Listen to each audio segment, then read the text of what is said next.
Hi there, it's Matt here, and welcome back to the podcast. I would like to welcome back my dear friend, Dr. Michael Grandner. Thinking about that insufficient sleep and its impact leads us onto the natural conversation of then, why would athletes be suffering from a lack of sleep? And I suppose it's a two-part question in my mind. Based on your experience, vast and knowledgeable as you are, in general, what do you see in athletes as their sleep problems? Are they the same sleep problems that we commonly go through? And then the second is obviously they have a unique lifestyle which works strongly against sleep, which is this notion of training and travel and competition. So training perhaps goes into the first bucket, which is in general what's happening with their sleep when they're training intensely. The second is when they're traveling, what happens. And then the third is when they're undergoing a competition, you've got that mental stress. And how does that relate to travel, perhaps an environmental factor, stress, a mental factor, and then training, a physiological body factor? How should I and people listening think about the types of sleep problems that you could undergo when you're an athlete? So you bring an interesting question about sort of the uniqueness of it. And we may talk about this later, but some of the work I did was with the International Olympic Committee, and we were talking about mental health challenges in Olympic athletes, and we're developing this policy statement. And one of the things that came up in that discussion was this idea of athletes facing these very unique challenges. And the point was raised that none of the challenges that athletes are facing are unique only to athletes. Everything that they're facing are things that lots of people are facing, just in different combinations. So the things that pop up the most from a sleep perspective and circadian perspective in athletes is number one, often very early mornings, especially when it comes to training, especially in young people, especially with some sports more than others. So football, water sports, and ice sports have to train very early for a number of reasons. Number two is late competition preceding sleep, especially in professional sports, where their competitions are often very late at night compared to where the peak performance is. The third is travel. And the two elements of travel, one is the one that a lot of people think about, which is time zones.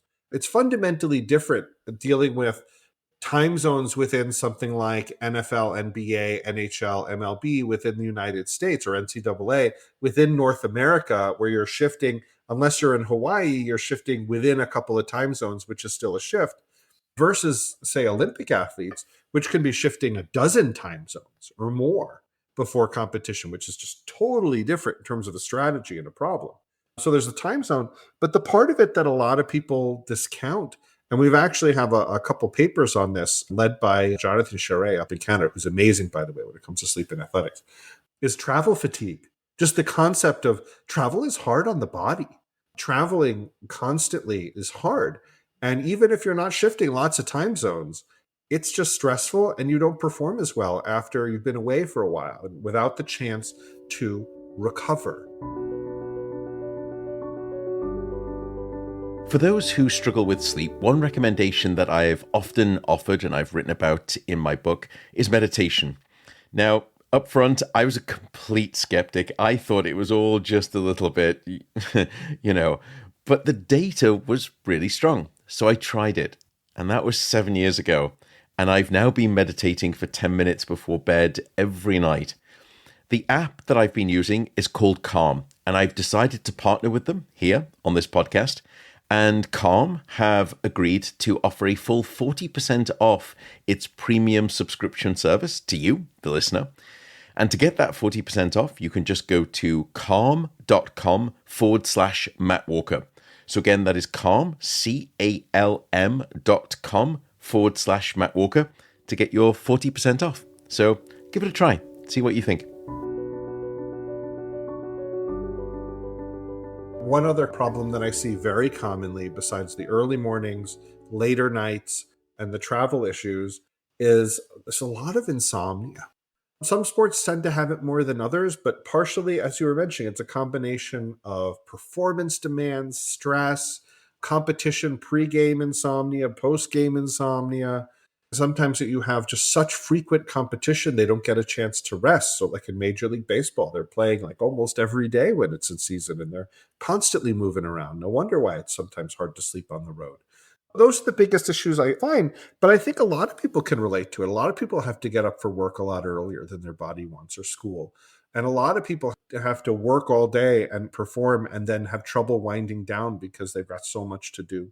There are some jobs that involve a lot of travel and driving around, and that can be very fatiguing.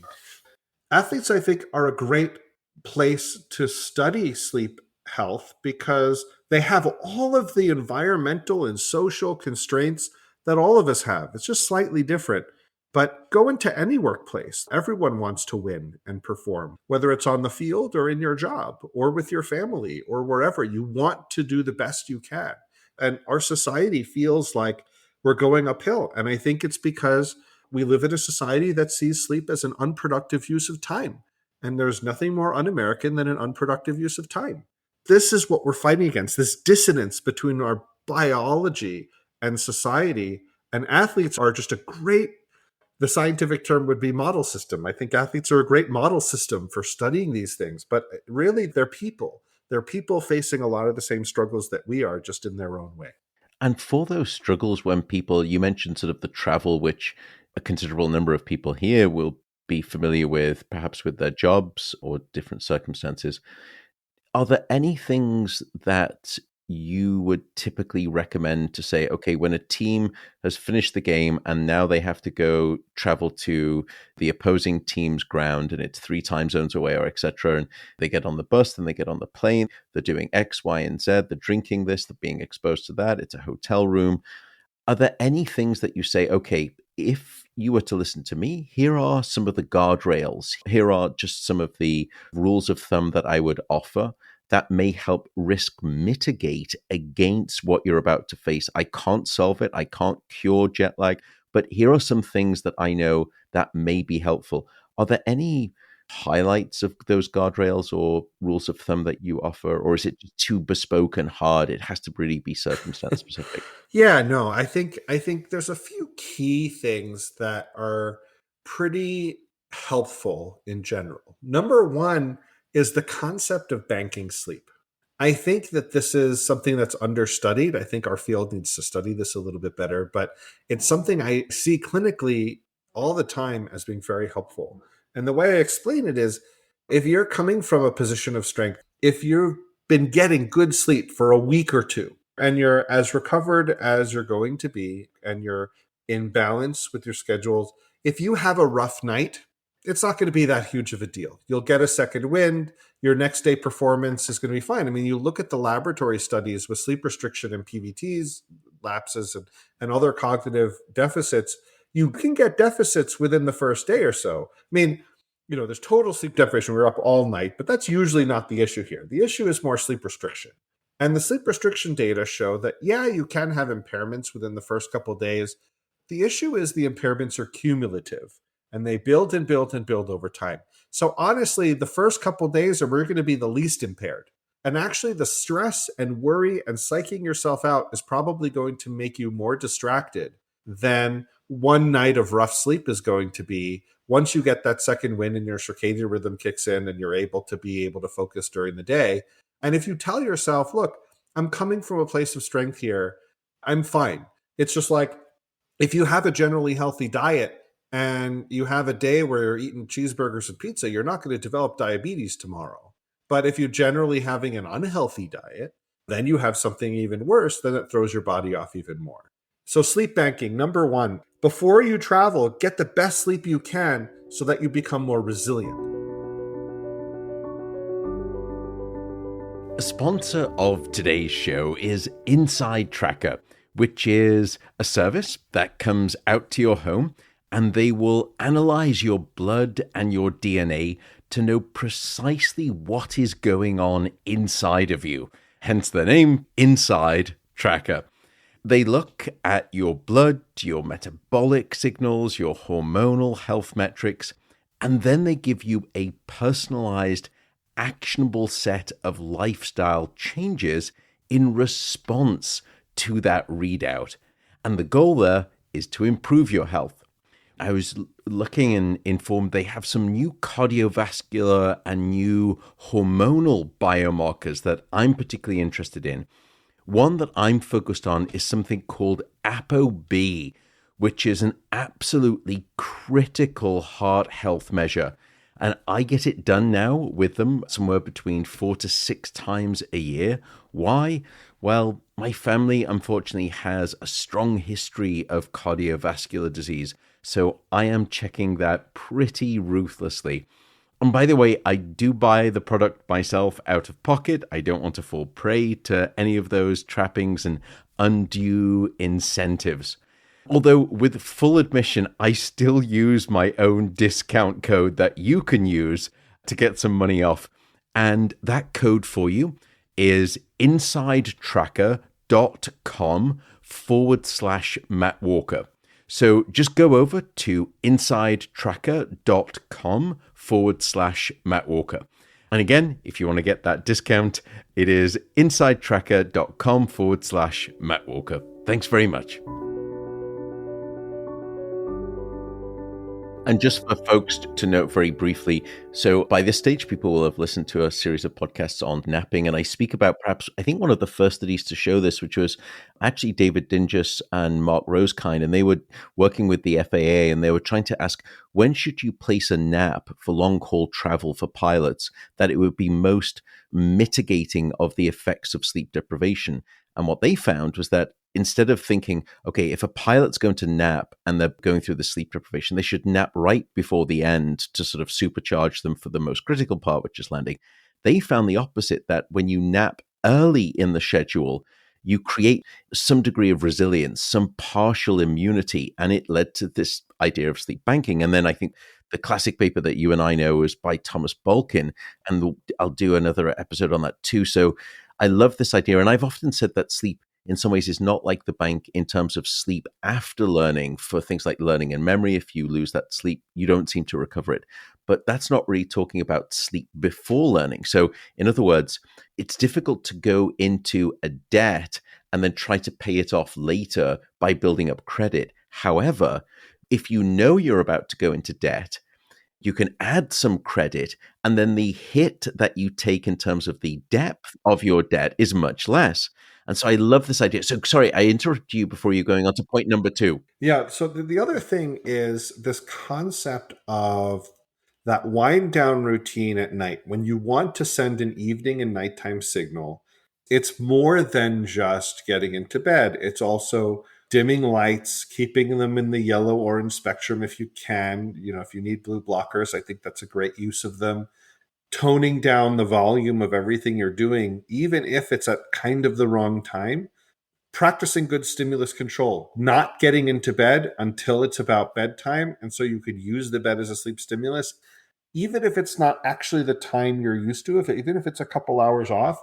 People who are really good at stimulus control, it essentially inoculates you against some of these issues a little bit, because the bed becomes such a strong sleep stimulus that even if it's not quite the right time, it's dark, you've been winding down, you're mentally and physically tired anyway from traveling.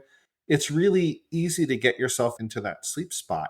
And the bed can help you, especially if you're good with stimulus control. And then one other thing that I think is just generally helpful with people is starting your day with light and movement. Whenever that is, whenever you have to start your day, the more that you can start your day with that bright light pulse, get the muscles moving. Even you don't have to be like running in the morning, you just have to get moving.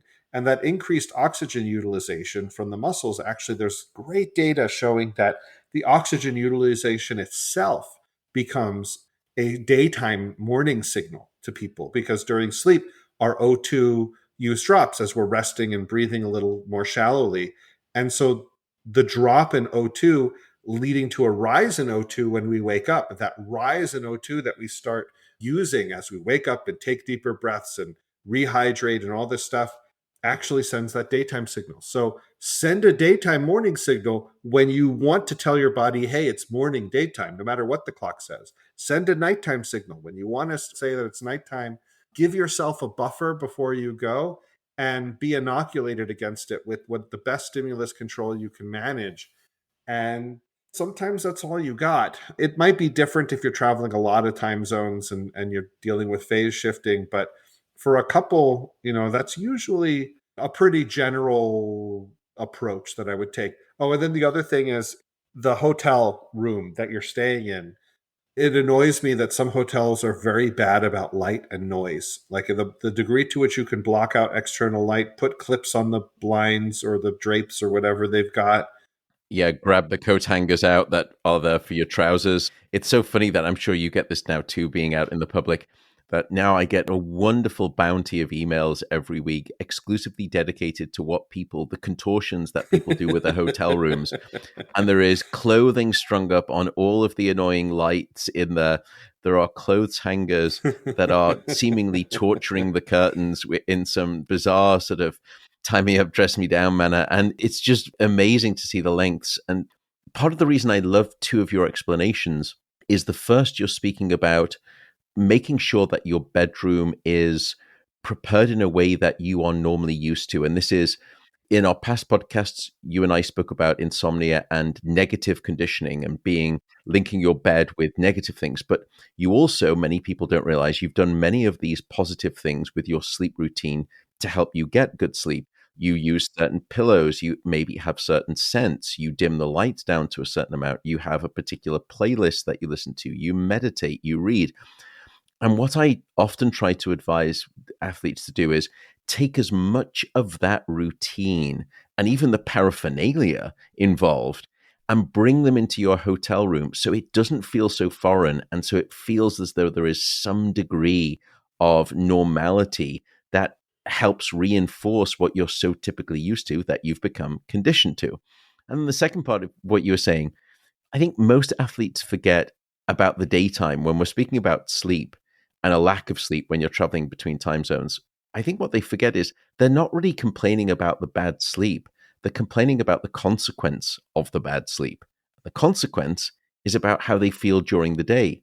And if you can start to quote unquote medicate the day with strategies like daylight, strategic eating, that's a way that you can start to decrease it.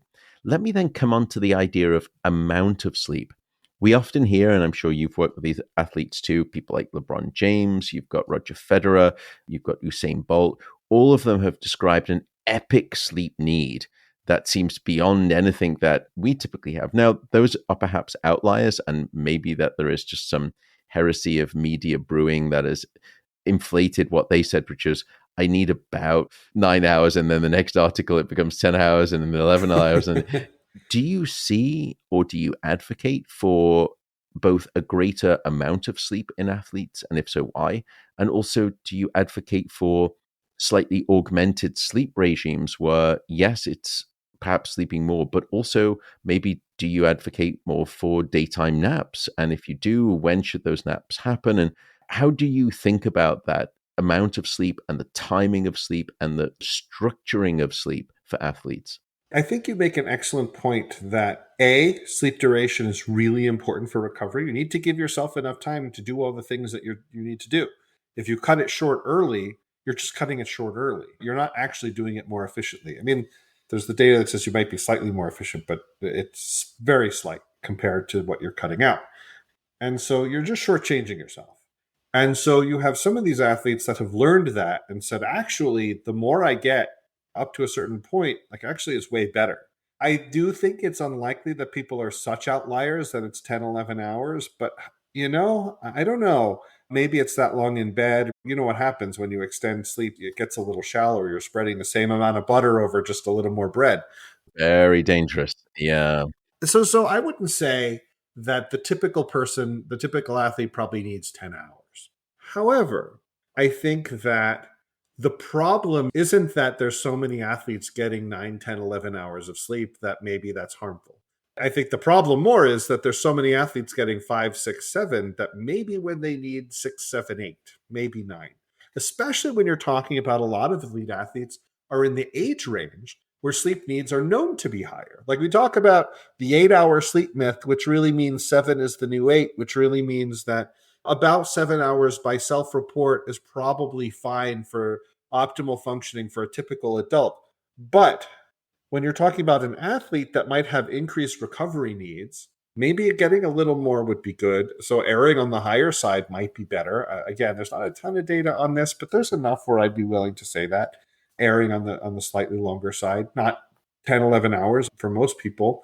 But erring on the slightly higher side. And then you take that you're in an age group where actually the guidelines are not 7 to 8. They're more like 8 to 10 when you're talking about adolescents and very young adults. So most professional athletes and Olympic athletes and collegiate athletes, other elite athletes, they're essentially late adolescents and early adults where the needs are known to be more. So a 10-hour sleeper who's 19 years old is actually not really that excessive compared to physiologic needs.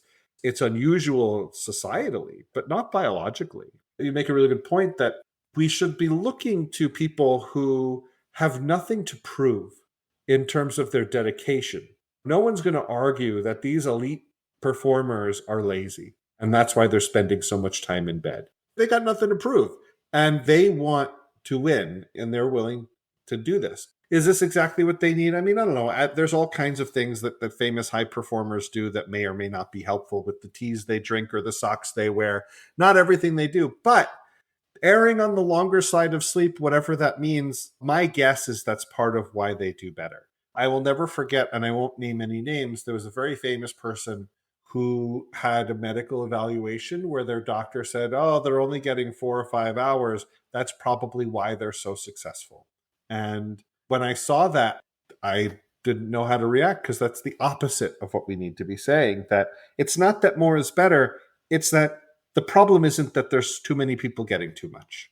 I know exactly that situation. And when I heard that, my thought was, okay, it's like Sesame Street. But here, one of those two things is untrue.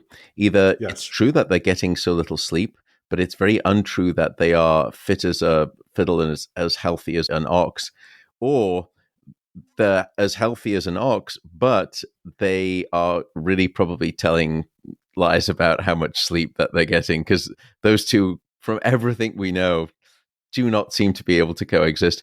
Coming on to this notion of detriment, then, I would be remiss not to speak about the idea of sleep as an insurance policy. And here, what I really mean is the idea of sleep and injury risk. Because I think for an athlete, one of the biggest fears, if not perhaps the biggest fear, is getting injured so they either can't compete for the next event or they can't compete for the entire season, or worse, it's a career-ending injury. And I also know that owners of sports teams, whether we like it or not, or whether this is moral or not, the athletes to them are essentially very, very expensive investments. And if the athlete gets injured, they will fail to return on that incredibly expensive investment in a marked way. How should people think about, and do you emphasize that notion of injury risk and the data around that regarding sleep? Yeah, I mean, first of all, there's lots of data on sleep and injury risk, but one study that I'm always a huge fan of. So there's this, when he was a postdoc, his name's Ben Potenziano. He works in Major League Baseball right now, but when he was a postdoc, he did a project where, if I remember correctly, this was with Chris Winter. And what they did was they gave Epworth sleepiness scales to a bunch of Major League Baseball players. And so for people who don't know, it's an 8-item questionnaire. You can Google it. It just says, how likely are you to fall asleep in these 8 different situations? And if it's really high, generally you have a lot of a daytime sleepiness. And if it's low, you have low daytime sleepiness. And so they gave these to a bunch of players. There was dozens and dozens of players that they gave across different teams. And then they maybe didn't do much with it, but then they followed them up about a year and a half later because abstracts for the sleep conference were due. And right around the time before the abstracts were due, they pulled those numbers and they just said, based on the score of this simple 8-question screener of how sleepy are you during the day, how did that relate to who is still in the major leagues? And it was dose response. Every additional point on the thing increased the likelihood that you were no longer in the majors. And those who had a greater than 10, in clinic, we use that as sort of a cutoff of excessive sleepiness. The people who had higher than 10, when they followed them back up a year and a half later, 75% were no longer in the major leagues. It was never published as a paper, but it was still one of my favorite studies that was done. Sleep is almost like a performance biomarker, that it's predictive crystal ball like, that if your quality of sleep leading to sleepiness. Yeah, that study gave me the idea for like, wow, if a simple sleep screener could predict something so important about performance more than a year later, what could we do? So what we did is we gave some sleep screeners to about a couple of hundred of Division I NCAA athletes.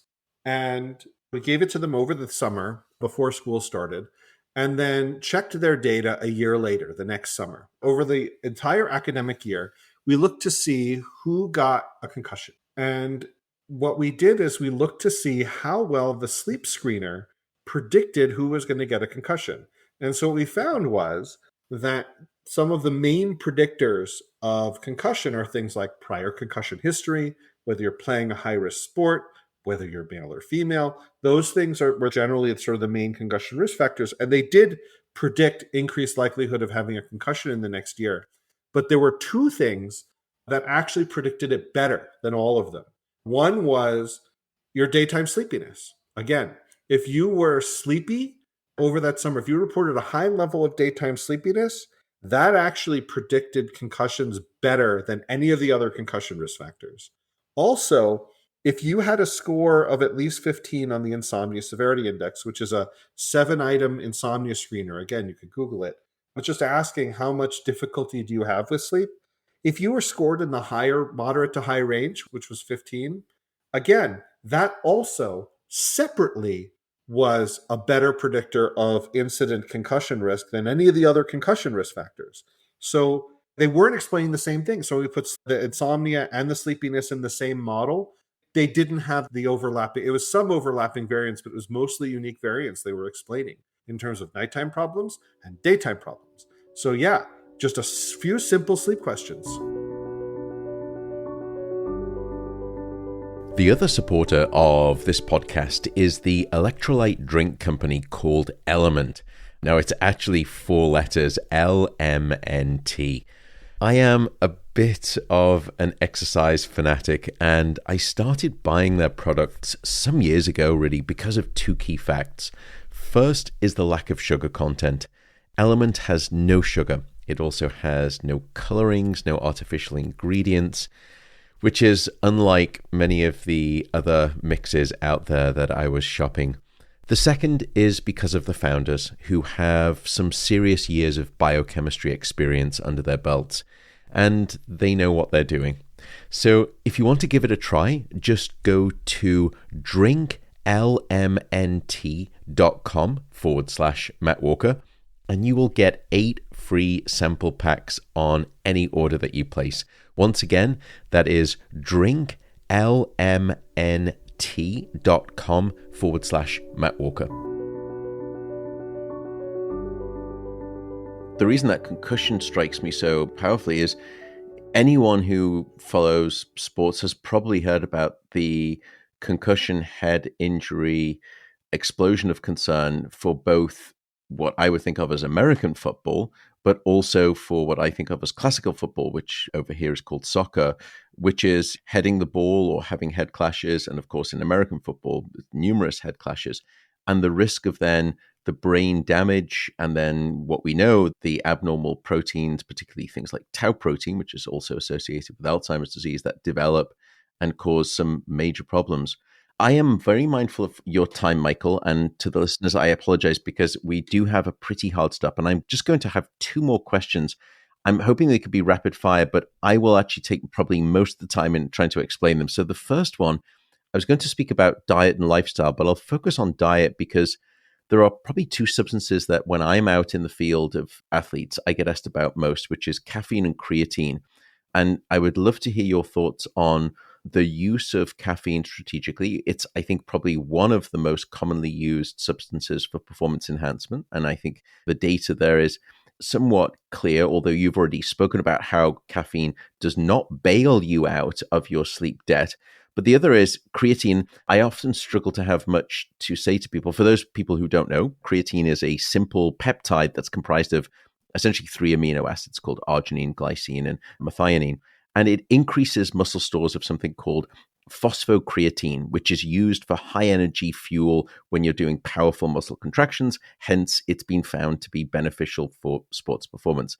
And the only really good data I've seen is a paper by Marcus Dorvac and his colleagues. And they found that dosing rats with creatine, there was a dose response curve such that higher doses actually led to decreases in both the amount of deep non-REM sleep and a reduction in the electrical quality of their sleep. But the problem is, it's really only one decent study that I've found. There's no data I've seen in humans. I struggle to say anything meaningful about that. So if you have any creatine thoughts, that's great. But how do you think about or recommend or don't recommend the use of creatine for many people out there who I know for a fact will be taking creatine pre-workout to try to nail their workout?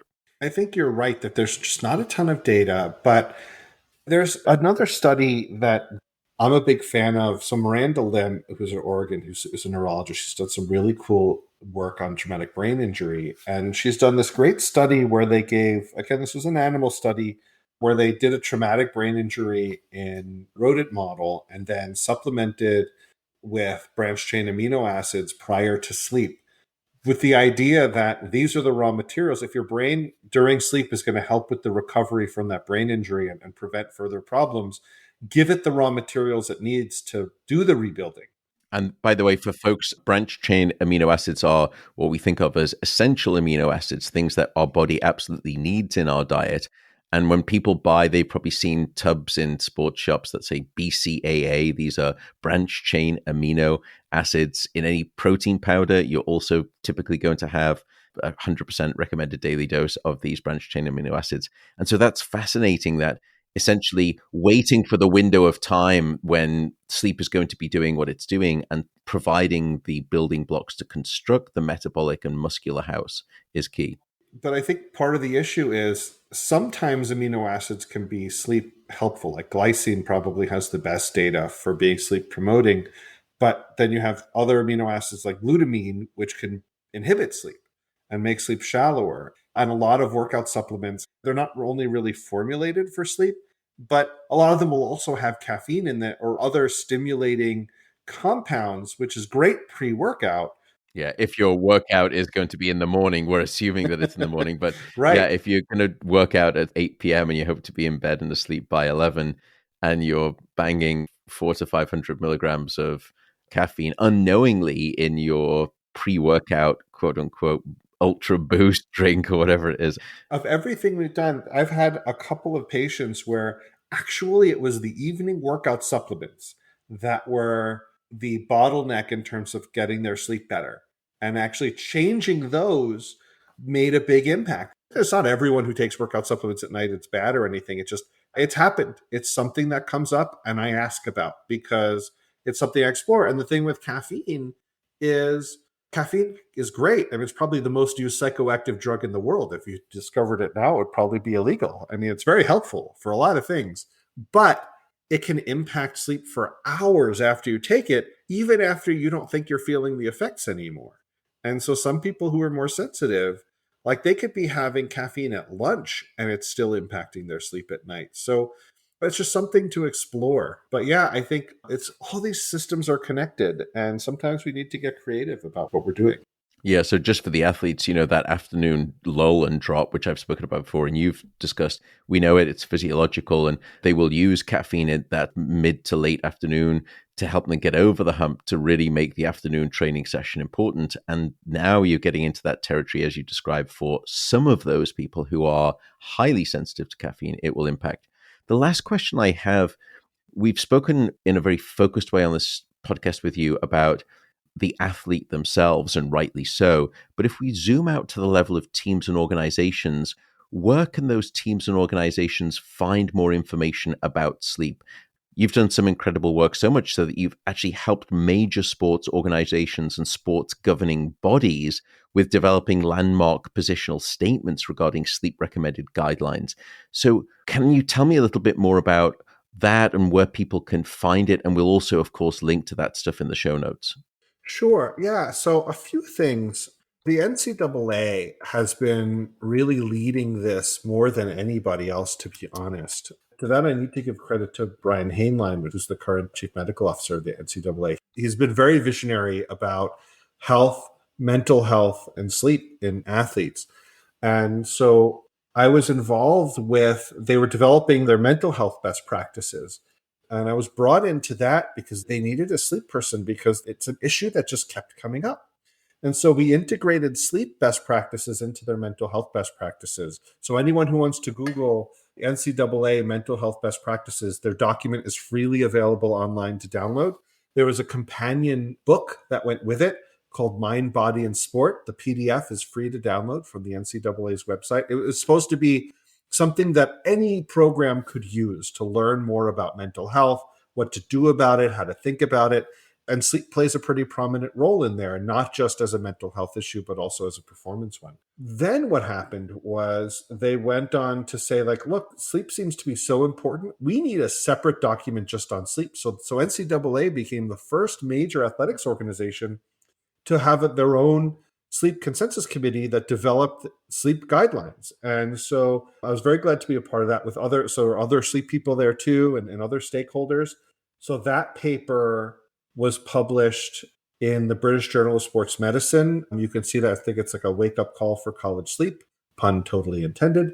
That's NCAA sleep guidelines. And then after that, the International Olympic Committee, I mentioned this a little bit earlier, the International Olympic Committee actually saw the amazing work that the NCAA was doing. They were really starting to focus on mental health as well. As you were mentioning, there were some very decorated Olympians who brought some great attention to this issue. And so they had never had an official statement on mental health before. So they were going to make one. And so they actually asked Dr. Hainline to lead it, and he did. He asked me to sort of represent sleep on there. And so that document too, you can see that as Reardon and all, that was also published in the British Journal of Sports Medicine. And you could see all the other people who were part of that. And you could see sleep plays a very prominent role in that document. And then that was also recently followed up by an international consensus document on sleep in the athlete from people who work with athletics and sleep from around the world, with me and others in Australia and Europe and in other places, where we developed basically a consensus guideline document of how should athletics programs be thinking about sleep? What does the evidence say is the most helpful, given the fact there's not a ton of evidence on stuff in athletes? What should researchers be doing? What should clinicians be doing? What should teams be doing? And it's a brilliant document. I've used that publication many, many times to help guide my recommendations, and I gift it out. It's brilliant. So we can definitely link to that. Yeah, so there's some great papers online. And I've done some work also on the league level with Major League Baseball and a few other organizations. And the U.S. Olympic and Paralympic Committee, we're working on something too right now. It's really rewarding because what a lot of people don't know about these organizations, something that you don't really think about. It's like when you're working with a team, and I've worked with a lot of teams, when you work with a team, their goal is to win. Great, got it. But when you're working with a league, they don't care who wins. It's not about winning. The NCAA doesn't care who wins. They just want everyone to be safe, healthy, and fair. And so they're looking out for these college kids. It was actually really rewarding to see it. Working with the health people, they're being passionate about protecting these Division II and Division III kids who may not be professionals, athletes, but we still got to protect them. And the IOC, these are people from around the world where there's rich countries that have a lot of resources for their athletes, but that's not the majority. And so they want to look out for the majority. And I'm not primarily an athletics person. And I just got to say, to be totally honest, seeing as an outsider coming inside some of these organizations, behind closed doors, that's the sort of thing people are talking about is how do we look out for these people? How do we help create the structure? It's really rewarding to do that because then I got to use my 30,000 foot view on sleep and help educate on that and help drive some of this policy. What a brilliant, optimistic, positive note for us to conclude on. And that's certainly my own modus operandi. Michael, you are an utter jewel in the panoply of sleep science and sleep researchers. I cannot thank you enough both for your time and for what you do. Folks, please go and follow Michael online on Twitter with the handle Michael Grandner, last name, and it's all one word, Michael Grandner, and the last name is spelled Grandner, Michael Grandner. You will get so much out of what he's putting out there, far more than myself. Michael, I will leave you. I will let you go. For this, I am eternally grateful, and I'm just indebted to all that you are, both as a human, as a scientist, and as a clinician. Thank you again, Michael. Thank you so much. And thank you for everything you do. It's so great to have these conversations. Thank you so much. Take care, Michael. Goodbye. Thank you.